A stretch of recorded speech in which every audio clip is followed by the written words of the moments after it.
По реакциите за грешките во учебниците, Министерството за образование и наука формираше работна група која е предвидено да се погрижи за нивните реформи.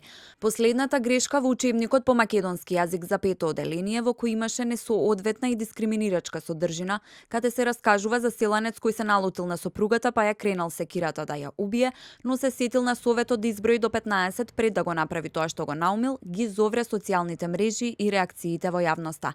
Работната група ќе биде задолжена за промените на наставните и дидактичките материјали за основно и средно образование поради стереотипите, предрасудите и недоследностите кои ги содржат. Потребата од воведување на нов систем за изработка на наставни материјали е резултат на постојаните реакции во јавноста, родителите, учениците, но и самите наставници за квалитетот на учебниците. Работната група е составена од представници од Министерството за образование и наука, Педагошката служба, Бирото за развој на образованието, како и представници на меѓународни институции и граѓанскиот сектор.